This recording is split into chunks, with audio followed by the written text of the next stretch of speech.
Mae'n testyn o'r salmau, Salm 116 ar 8fed adnod. Salm 116 ar 8fed adnod. Oherwydd i ti waredu fy enaid oddi wrth angau. Fy llygaid oddi wrth agrau am traed rhag llithro. Nawr, yn y salm yma ni'n gallu gweld disgrifiad o boenau Crist wrth iddo ddod i'n byd i agor drws y nefoedd. Fe nath rhodio llwybr o'r cychwyn, unigrwydd a dioddef a phoen. Dioddefodd gymaint yn sicr gwabu rhywbeth. Mae'r salm yn ei ddisgrifio am ofidiau angau a gofidiau uffer. Yr oedd yn sicr yn gwybod am hynny, yn ystod ei fywyd heb sôn pan fuodd e farw ar y groes. Ond hefyd, i ni'n cael darlun yn y salm o ddioddefiadau Dafydd, bydd hefyd wybod profiadau'r frwydr ysbrydol. Mae e'n gallu tystio i ddigwyddiadau yn ei fywyd yr oedd yn anodd. A pan yr oedd y tristwch yma, a'r galar yma, a'r boen yma, ar hyd taith y Cristion. Ac yr oedd yn gallu tystio hyn. Ond i ni hefyd yn gallu defnyddio'r adnodau yma i ddisgrifio taith y pechadur. Cyn dod i gredu a thrwy dod i gredu. Ei daith o fywyd o bechod i fywyd yng Nghrist Iesu. Mae'r camau bydd pob un credadyn wedi rhodio ar ei hyd. Dyna beth sy'n wastad mor gyffroes wrth wrando ar dystiolaeth, wrth wrando ar neges yr Efengil yn cael ei chyhoeddi. Fe fydd y Cristion yn gallu tystio fod hyn yn wir amdano fe neu hi. Ond wrth gwrs, i ni'n gwybod hefyd fod yr profiadau yn amrywio o ran lefelau. Mae hwnna'n sicr yn diwy. Ac o ran dwyster, ac o ran amgylchiadau. Dyw pob Cristion ddim yn mynd i ddioddef yr un fath o argyhoeddiad o bechod. Dyw pob Cristion ddim yn mynd i brofi'r un lefel o lawenydd. Mae yna rai yn mynd i profi llawenydd ar lefel rhyddhad wrth ddod yn Cristion. Mae yna eraill llawenydd pur yw e. Ond fe fydd pob Cristion yn gallu tystio i ryw agwedd o'r pethau hynny.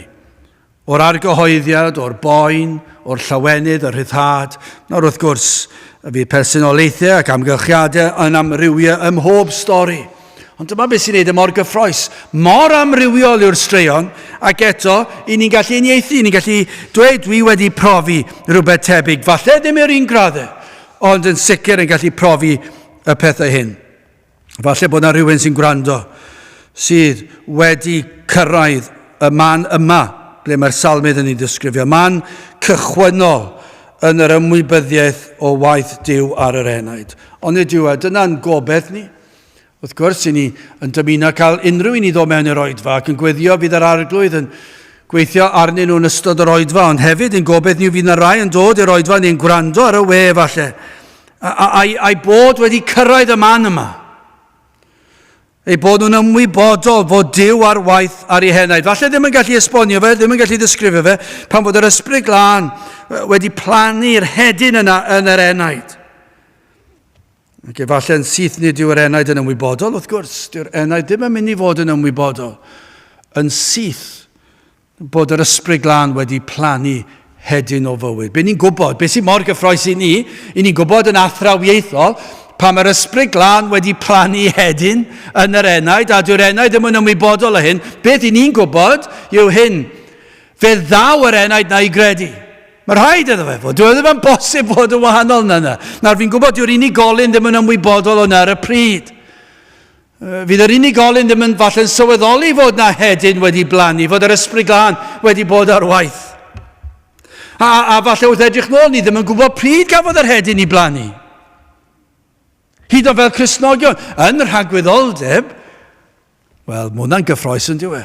Mae yna gymaint i edrych ymlaen ato pan fyddwn ni yn y nefoedd. A fydd yna'n un o'r pethau, pryd cychwynnodd y gwaith. Pryd nath yr arglwydd plannu'r hedyn yna. Pryd dath hedyn o fywyd cael ei osod yn fenau di. Pa bryd oedd e? A falle, gallai fod pan yn blentyn bach, falle yn yr ysgol Sul yn gwrando rhyw stori, a fod na rhywun di roi rhyw neges yr efengil, a fod yr ysbryd glân ar waith, a fod e wedi gychwyn. Falle mam neu dad yn gweddio cyn mynd i'r gwely gyda plentyn, a darllen gair Duw. Falle dyna beth oedd e. Neu falle plentyn yn edrych ar fywyd yr rieni, neu fywyd rhywun arall o'r teulu, neu Cristion arall. Ni ddim yn gwybod. Efallai yn gwrando'r dystiolaeth rhywun mewn cyfarfod, falle gwrando ar neges pregeth. Falle ni harddegau, falle yn 20, falle yn bellach ymlaen mewn bywyd, falle wedi gwrando, neu cydweithiwr efallai yn Gristion. A'r cydweithiwr yn byw bywyd glân a ffyr. A fod y bywyd yna, fod yr ysbryd glân wedi defnyddio'r bywyd yna i argyhoeddi, a bod y gwaith wedi cychwyn fyna. Falle cawn ni glywed yna yn rhagwyddoldeb, bod yna rai cydweithwyr, bod yr ysbryd glân wedi dechrau gwaith, y mywyd rhywun o ganlyniad i dystiolaeth, a bod wedi defnyddio yna, ond yr ysbryd glân sy'n plannu'r hedyn gael ddweud. Fe sy'n defnyddio'r holl beth yn ei ragluniaethau. Mae e mor gyffroes yn dweud.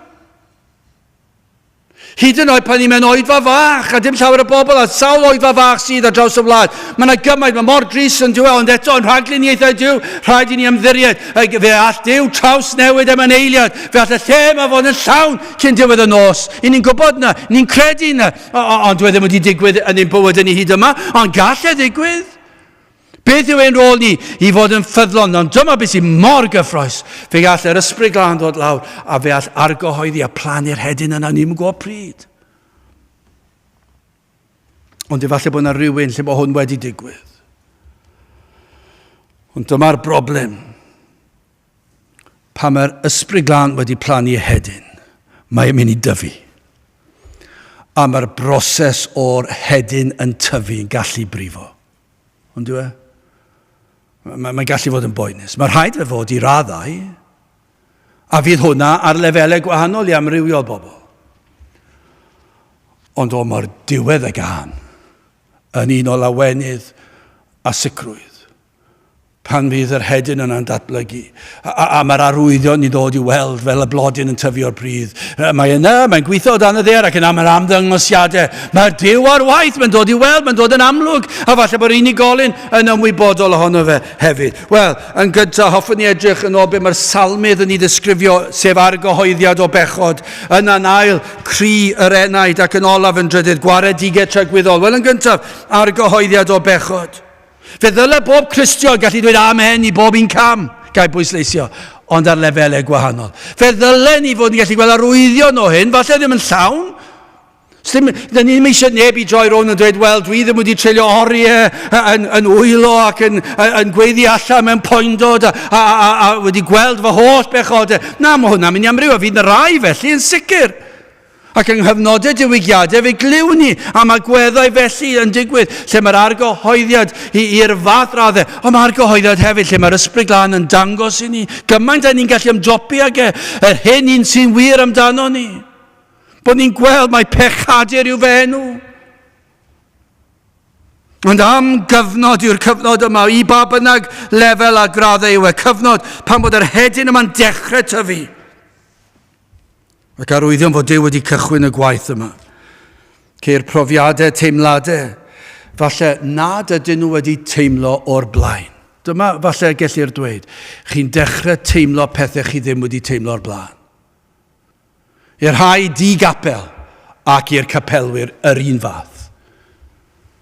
Yr un yw'r gwaith, yr un yw'r nod, yr un yw'r canlyniad, yr un yw'r pwrpas, mae'r ysbryd glân yn dod ac mae'r hedyn i plannu ac nawr o'r diwedd mae'r llygad, neu ffordd arall o ddweud, mae'r llygad i dechrau agor, mae yna fywyd yna, mae yna fywyd yn yr enaid, a beth sy'n digwydd? Maen nhw'n dechrau gweld pethau. Adnod 3, gofidio'n angau am cylchynasant a gofidiau uffern am daliasant, a blinder ag efais. Dyna beth sy'n digwydd. Mae yna rhyw ymwybyddiaeth o hwn yn dod. Gofidiau angau a gofidiau uffern, a blinder. Wel, am eiriau.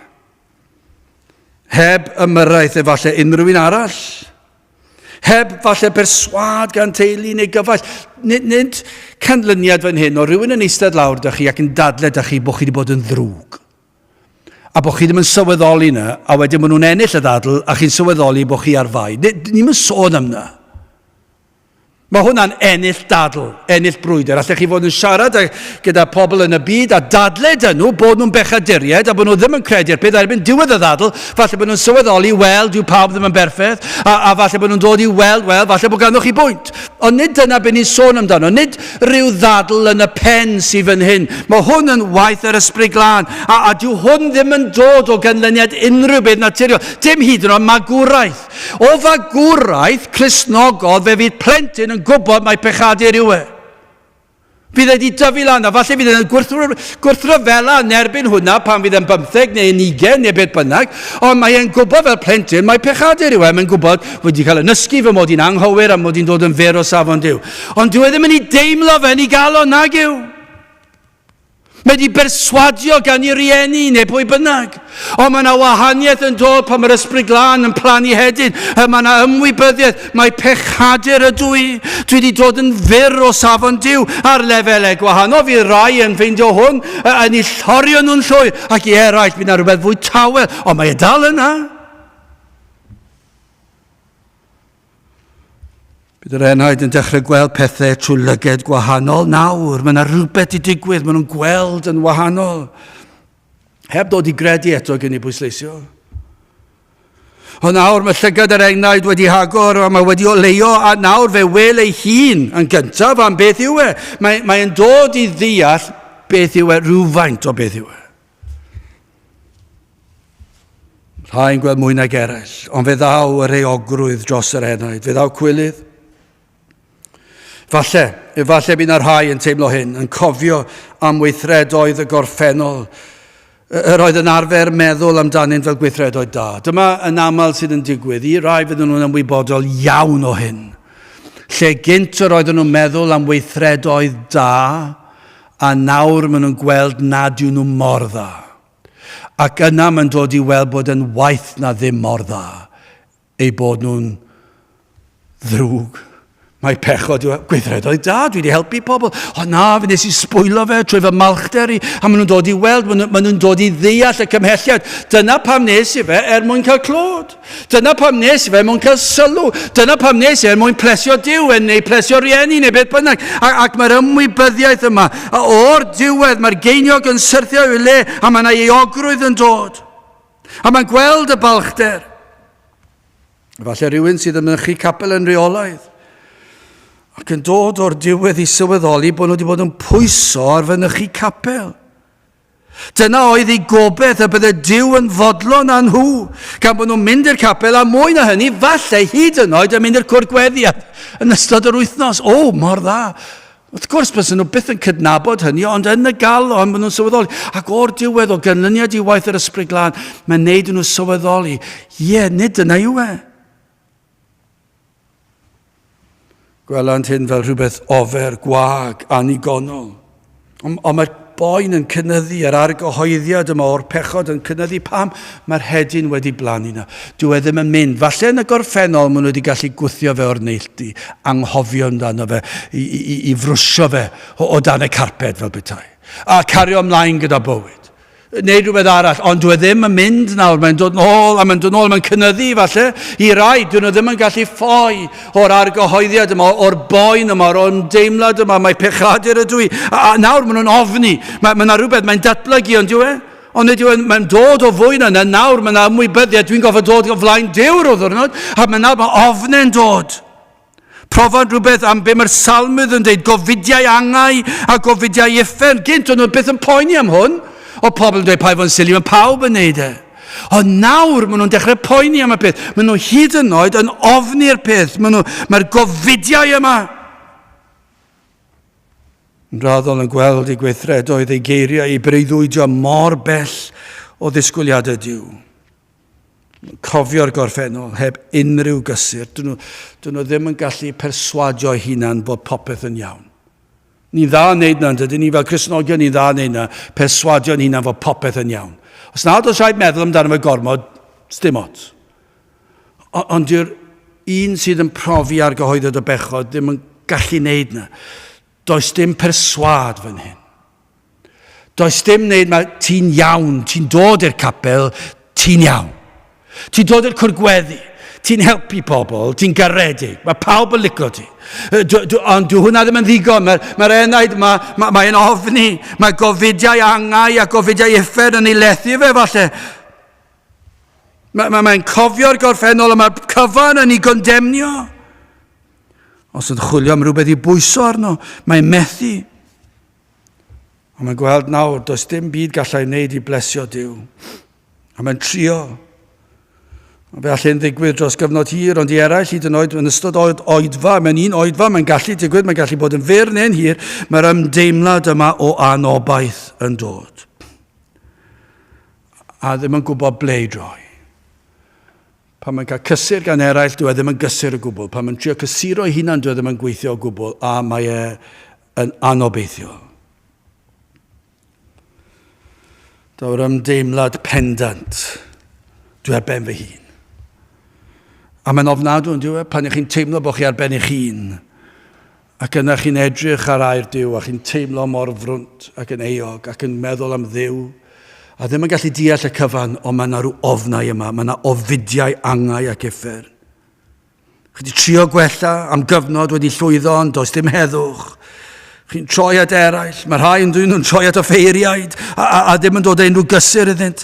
Yr anobaith yma o byd i'w gwybod ble i fynd a ba le i droi, na does dim gallant i'w wneud i ddod â heddwch a chysur, a mae'r boen yn cynyddu a chynyddu, gan ni allan wel ffordd ymlaen. Maen nhw'n ofni beth sy'n mynd i ddigwydd os daw diwedd fy mi. Fi'n cofio gyrru i Gernyw ar wersyll, a fi'n cofio'r teimlad ar y nos Sul, yr ofnau yma, a gofidiau angau, ac yna gyrru car yn meddwl, nag i sydd eisiau yw un person ffôl i ddod ar yn haws i. Na fe, fyddai yn rhagwyddoldeb. Na gyd sydd eisiau i'r olwyn i ddod bant neu cael teiar fflat. A na fe, fi'n teithio 70 milltir yr awr. O'n i ddim yn, o'n i'n mynd rhywbeth fel 55. Oedd gymaint o ofnau angau yn dod drostai. Beth os? Dwi ddim yn barod.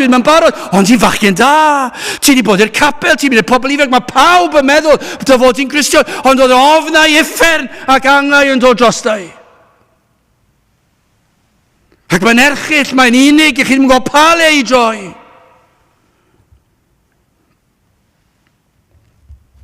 Yr ymwybyddiad o farn. A nawr, falle gynt o'r oeddech chi'n dadle. Ond nawr does dim dadl, nag oes. I chi wedi cael eich perswadio, dim gan deulu, dim gan ffrindiau, dim gan unrhyw un arall. Chi wedi cael eich perswadio gan yr ysbryd glân. Mae pechadur wyt. Ac yn heiddi barn. Gai ofyn os yw unrhyw un sy'n gwrando wedi cyrraedd y fan yma, falle yn llwyr anobeithio. Yn cofio clywed pregeth gan Lloyd Jones yn dweud, chydig bach yn wahanol, capel tua 3 gwaith seis hon, 4 gwaith, 5 gwaith seis hon, falle, dwi'n yn siŵr, ac yn llawn. Ac yn ddiarwybod iddo fe, dath rhywun mewn, oedd mor anobeithio. A doedd dim gobaith. Ddim yn gwybod pa le i droi. Ac yna dath y neges yma yr efengel. A dath gobaith. Am wyrth.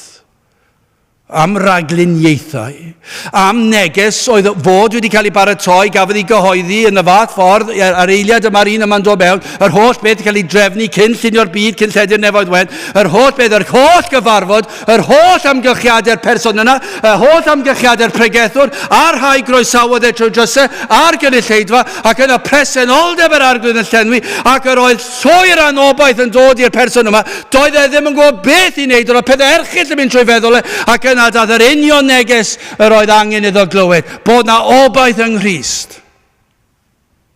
Mae'n gyffroes yn dweud.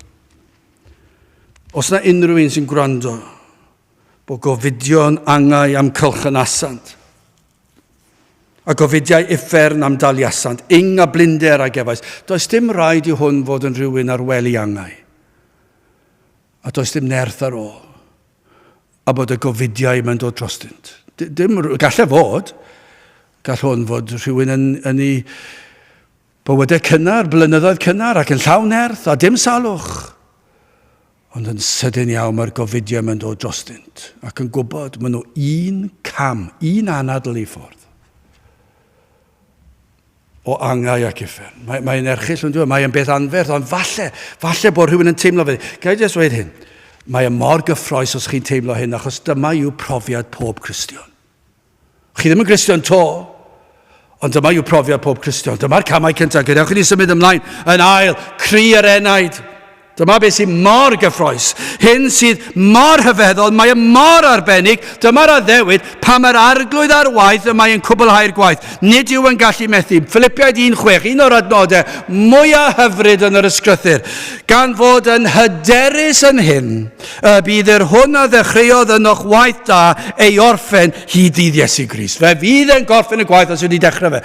Ac os ych chi'n teimlo gofidio ei uffern ac angau, so wedi'ch deffro chi, fe fydd yn cwblhau, ond chi ddim na to.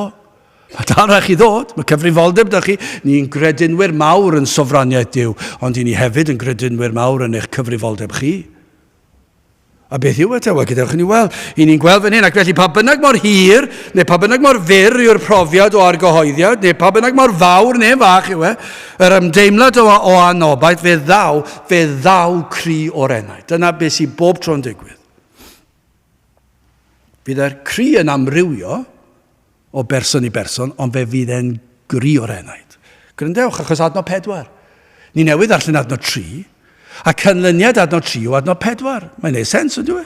Mae mor amlwg, adnod 4, yna y gelwais ar enw'r arglwydd a tolwg arglwydd gwared fe enaid.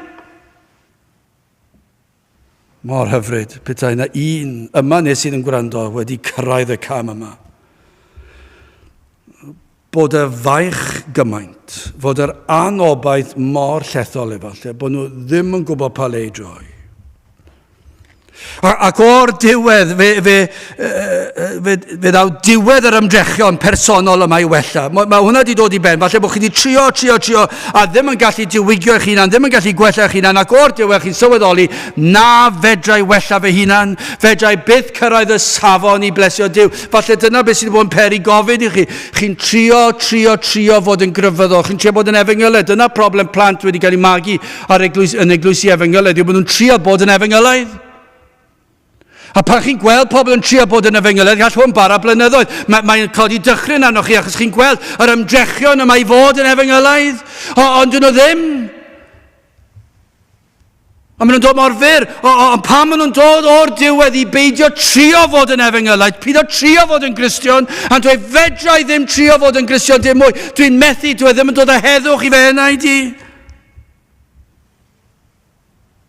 Chi wedi dod i weld nad oes ganddo chi ddim byd i wneud i helpu chi, nad oes neb arall i chi'n gallu mynd at yn gallu helpu chi chweld. Does dim un offeiriad yn gallu helpu chi. Nad oes un crefydd yn gallu delio ar boen yma. Ac o'r diwedd, beth i chi'n wneud? Chi'n dyrchafu'ch llygaid tuag at y mynyddoedd. Mae'r salmydd yn gwybod am be mae'n sôn. Mae e'n gwybod, mae'r unig beth mae enaid fel hyn yn gallu wneud yw dyrchafu llygaid tuag at y mynyddoedd. Pam? O'r lle y daw fy nghymorth. Pwy sydd wedi dysgu na dda fe? Dwi ddim yn gwybod yr ysbryd glân. Neb arall. Falle bod wedi cael ei fagu yn gwybod y dyrchafad y lygaid. Ond dwi ddim yn gweithio fel yna. Does dim un enaid yn dyrchafu llygaid tuag at y mynyddoedd. Beth mae pobl yn neud yn naturiol pan maen nhw'n grefyddol yw dyrchafu fy llygaid tuag at grefydd. Dyrchafu fy llygaid tuag at athrawiaeth. Ond pan mae'r ysbryd glân ar waith, maen nhw'n dyrchafu llygaid tuag at y mynyddoedd, tuag at Dduw, tuag at Grist. Chos maen nhw'n gwybod, does dim byd arall yn gallu helpu. Dwi'n dyrchafu fy llygaid, dwi'n codi fy llygaid, mae fe enaid. Beth mae'n geiriau eraill, os ych chi eisiau roed yn geiriau eraill, beth yw e? Mae'n galw allan. Ar y cri yma, yna gelwais ar yr arglwydd, ar enw'r arglwydd, a tolwg arglwydd, gwared fe enaid, dyma beth yw e? Mae'r enaid yn galw allan. I rai fe fydd yn floedd o anobaith. Pan fod yr enaid ar ei weithaf, i rai mae'r argyhoeddiad mor ddwys, a'r ofnau mor real. Maen nhw'n bloeddio mas a llais cryf. Wrth gwrs mae hwnna'n gallu digwydd, ond i eraill, dyn nhw ddim felly o ran personoliaeth. A mae'r galon yn suddo lawr. Fel mae Pantycelyn dweud, euogrwydd fel mynyddoedd byd. Mae'n pwyso, a dwi'n teimlo'n euog. A dwi ddim yn gwybod pa le i droi. Ond o'r diwedd dwi'n sylweddoli, dim ond un lle allai droi, a dwi'n dyrchafu fy llygaid tuag at y mynyddoedd, tuag at Gris. Neu allech chi ddweud dwi'n dyrchafu fy llygaid tuag at Bryn Calfaria. Mae hwnna'n fynydd arall.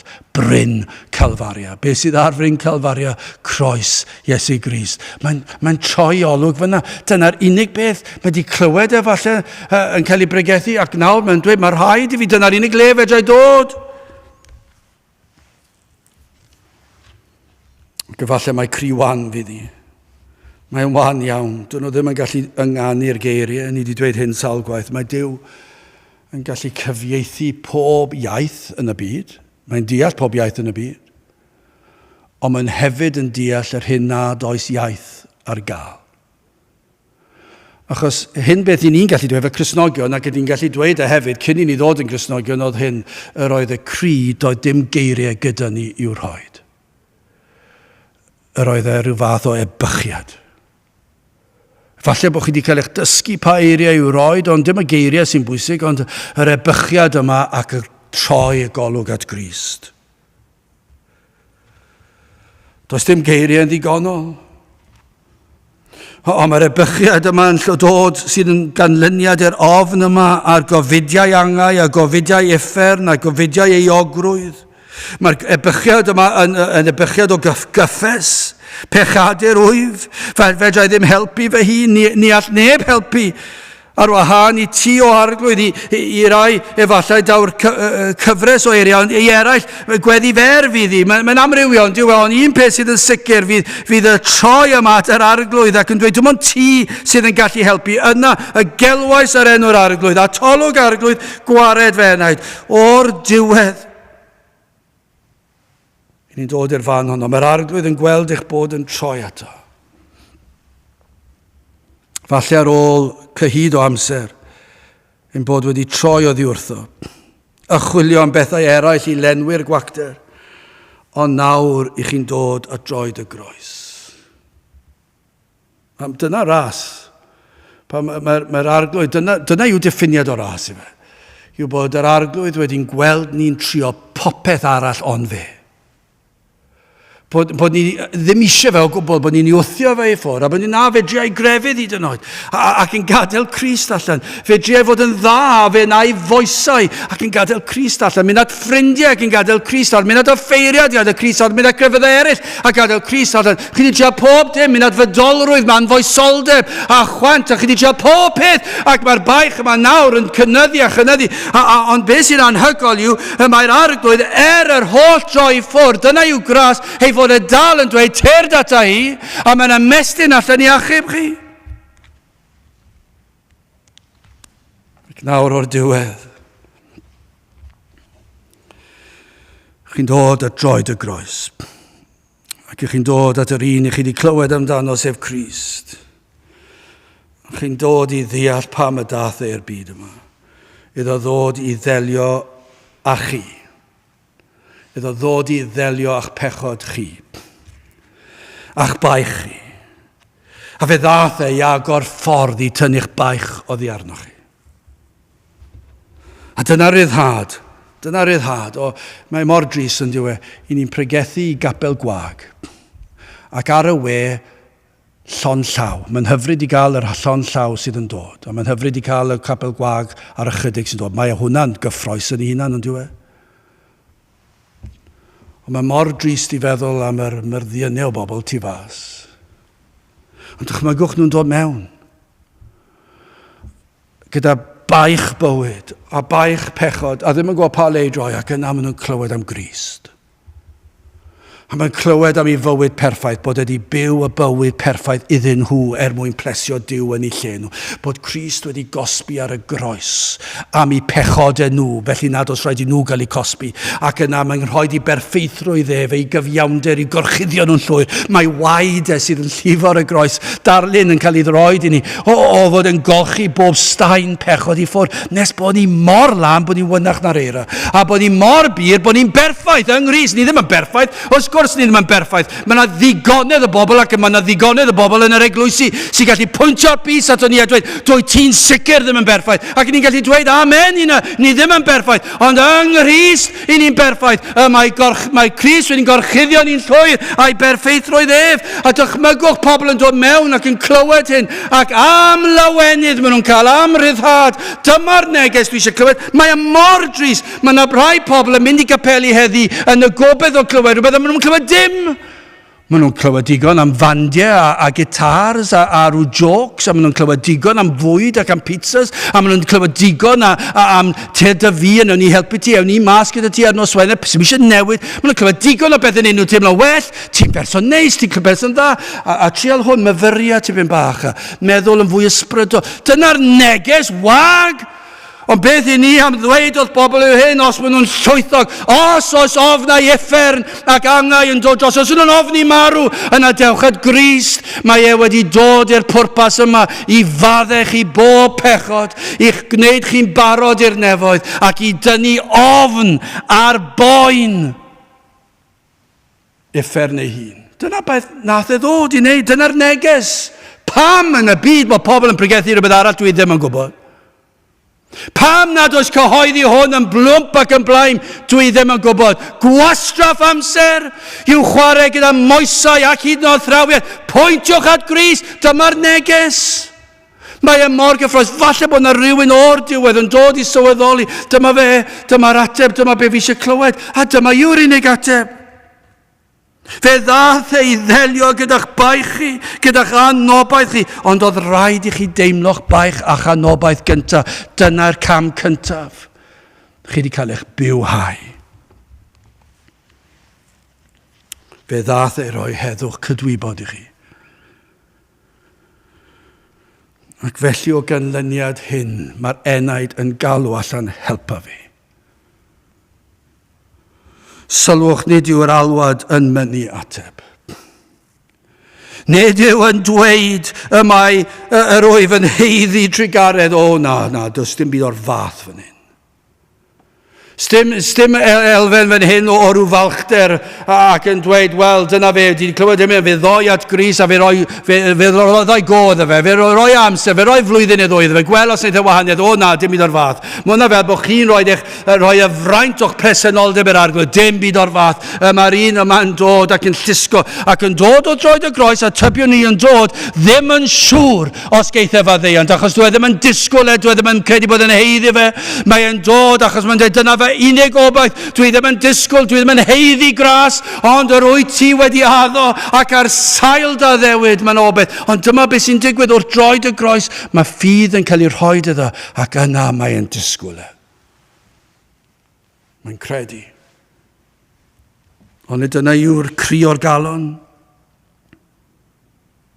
Trigaredd yw ei unig obaith. Dyna'r unig sail mae yna wrth droed y groes. Fy unig obaith yw trigaredd. Dwi ddim yn heiddi fe, dwi ddim hyd yn oed i ni ddisgwyl e. Ond dyna'r unig lle allai ddod. Does dim lle arall a fi droi. Chi fel rhai falle bod yna rhyw salwch dyn nhw. A falle bod y meddyg wedi dweud, does dim byd mwy ni'n gallu gwneud. Ac yna maen nhw'n darllen ar y we am rhyw ffyrdd eraill o iechyd a feddyginiaeth. A maen nhw'n mynd atyn nhw ac maen nhw'n triol am flwyddyn falle neu chydig o fisoedd a maen nhw'n dweud, does dim byd mwy ni'n gallu gwneud, does dim gobeith. A mae'n clywed rhywun arall a mae rhyw fath o'r anobaith a mae'n cynyddu ac maen nhw'n mynd a maen nhw'n mynd at yr un ola ac mae yna rhyw lef yn dod o does dim lle arall edrych i dod a falle fydden nhw'n gallu helpu, falle ddim yn sôn am na, ond am enaid sydd yn dod o dan ei ogrwydd pechod, mae'r ymdeimlad yma'n dod, does dim lle arall fedrai fynd. Os nad wyt ti'n trigarhau yna, fyddai ddim yn gallu dadlau ni erbyn, ond dyma'r unig lle fedrai ddod. Yna gelwais ar enw'r arglwydd, a tolwg ar arglwydd, gwared fe yna. Dyna fe unig obaith. Wel, i orffen yn drydydd, gwaredigaeth trygwyddo. Os oes y fath brofiad wedi gael, os i chi wedi profi, os rwy'n yn gwrando, bod yna rhyw lefel o fidiau angau ac effern wedi brofi ganddo chi. Fod yr ymwybyddiaeth o bechod yma, ac mae gwaith yr ysbryd glân yw yn agor llygaid yr enaid ac chi wedi dod i weld eich pechod ac dod i weld eich heiddiant. A pan ddaw yr arglwydd ar enaid a droed y groes, trwy'r ysbryd glân wedi arwain chi a droed y groes. Dod â chi i weld nad oes na neb arall yn gallu helpu. Bo chi ddim yn gallu helpu chi hunan.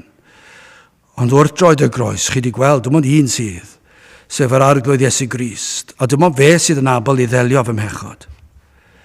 A dim ond un canlyniad sydd, achos beth sy'n mynd i ddigwydd o fyna, chi'n mynd i galw allan.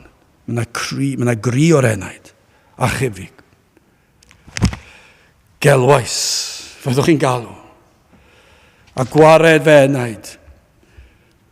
A dim ond un canlyniad gall fod. So chi wedi profi'r argyhoeddiad. Mae'r gwacter a'r ofnau mae wedi cynyddu. Ac o'r diwedd i chi wedi galw. Ond chi dal heb gredu eto. Chi dal ddim yno to. Beth sy'n digwydd? Beth yw'r canlyniad? Wel, adnod 5. Ni wedi gweld adnod 3. Ni wedi gweld adnod 4. Ni'n mynd i adnod 5. Graslon yw yr arglwydd a chyfiawn a thosturiol yw ein Duw ni. Dyna'r canlyniad. A dyna yw bob tro. Os ych chi am wrando'r dystiolaeth rhywun, dyna fydd y dystiolaeth. Fydden nhw'n sôn am yr argyhoeddiad, fydden nhw'n sôn am yr alwad, a fydden nhw'n sôn am Grist. Dyna fe fydd e. Mewn amryw ffyrdd. Am eiriau, graslon, cyfiawn, tosturiol, hyn oll a wna Crist yn llawn gras. Ar ôl yr holl oedi, yr holl grwydro, yr holl codi dyrnau. A mae'r arglwydd dal yn ymestyn allan i fraich a chibol. Ac mae'r cyfan a wna yn ôl adnod 5 yn gyfiawn. Hynny yw, does dim byd, dim un peth allan o'i le. Mae e'n gwbl gyfiawn i'r lythyren, does dim un camgymeriad. Mae Crist wedi bodloni gofyn yn y tad yn llwyr. Ac felly dim ond un canlyniad sydd adnod 8, oherwydd i ti waredu fy enaid oddi wrth angau, fy llygaid oddi wrth agrau, am traed rhag llithrod. Ond nid yna yw'r canlyniad. Mae'n graslon, mae'n raslan. Oherwydd mae'n gyfiawn ac mae'n dosturiol. Mae'n gwrando ar ein cri. Mae'n deall ein cri.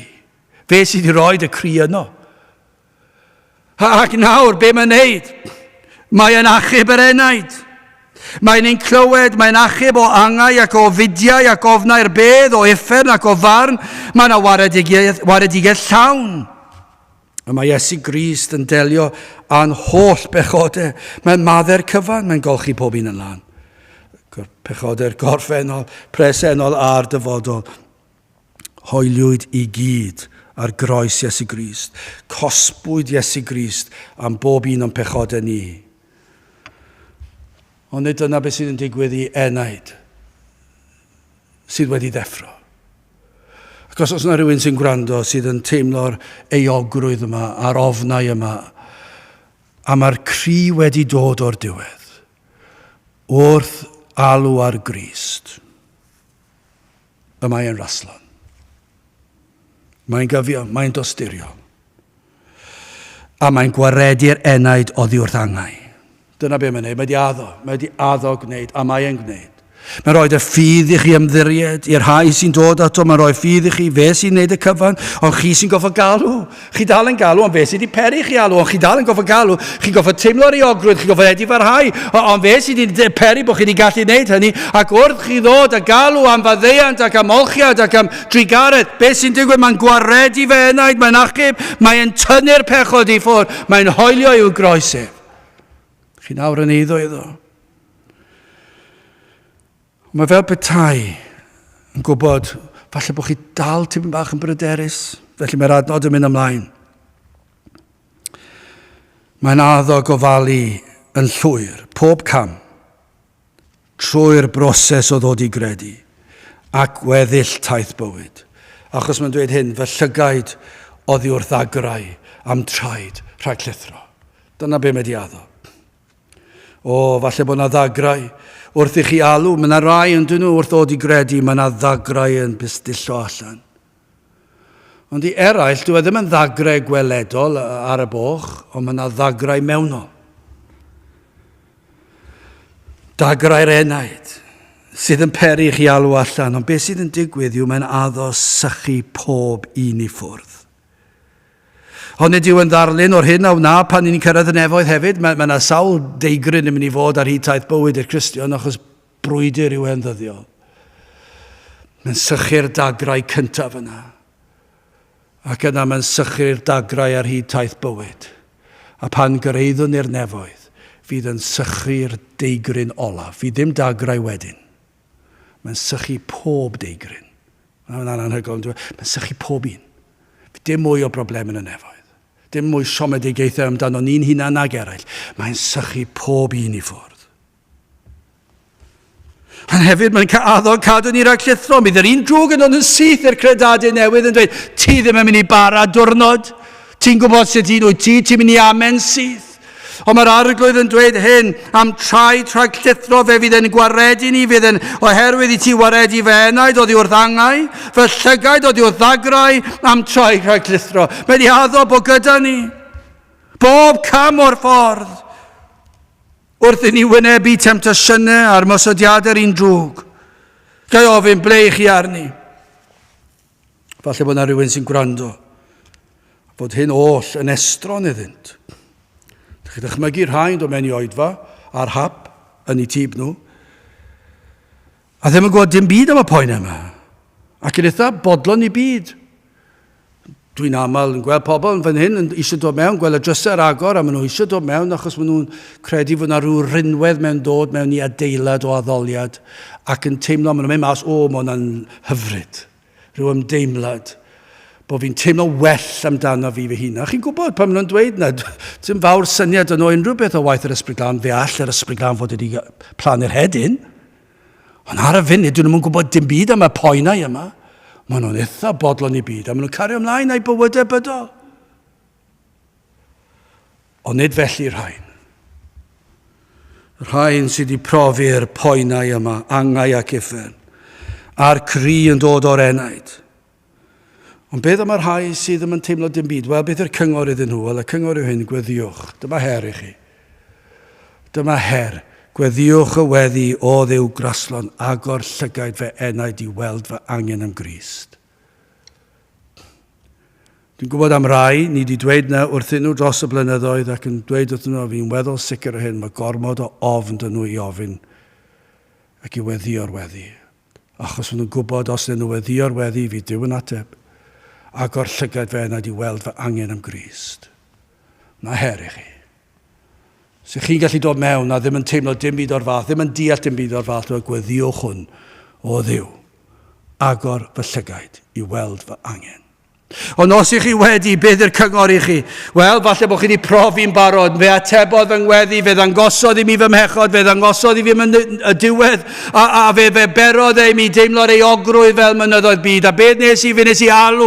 Wel, beth sydd yn digwydd os newch chi alw? Fe fydd yn gwrando, achos fe sydd wedi peri chi alw. Felly dewch ato, dyrchefwch eich llygaid tuag at y mynyddoedd, tuag at Grist, tuag at y groes ar fring Calfaria. A dim ond un canlyniad fydd, mae o wedi na fydd yn troi neb i ffwrdd.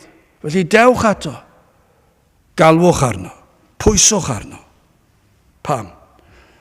Achos fyddwch chi'n ymuno yn y côr o Gristnogion fydd yn tystio i adnod 3, adnod 4, adnod 5, 6 a 7 ac o'r holl sawl, ond adnod 8, oherwydd i ti waredu fy enaid oddi wrth angau, fy llygaid oddi wrth agrau, am traed rhag llithro. Gadewch i ni weddio. O Dduw, i ni yn diolch i ti am yr arglwydd Iesu Grist, yn diolch am dy waith di, yn peri fod yr enaid yn cael ei ddeffro o'r trwmgwsg marwol. Ac yn gweddio Dduw, bydd yna rai hyd yn oed, fydd yn gwrando, fydd yn galw, bydd y cri yna, yr alwad yna o'r enaid yn dod. Ac o Dduw, bydde di yn gwaredu'r enaid, ac yn achub yr enaid, ac yn dod â heddwch, ac yn dod â'r llawenydd a'r hyddha. Teir gweithiau ni'n plith, i ni'n gofyn hyn ôl, trwy enw ac heiddiant yn harglwydd Iesu Grist. Amen.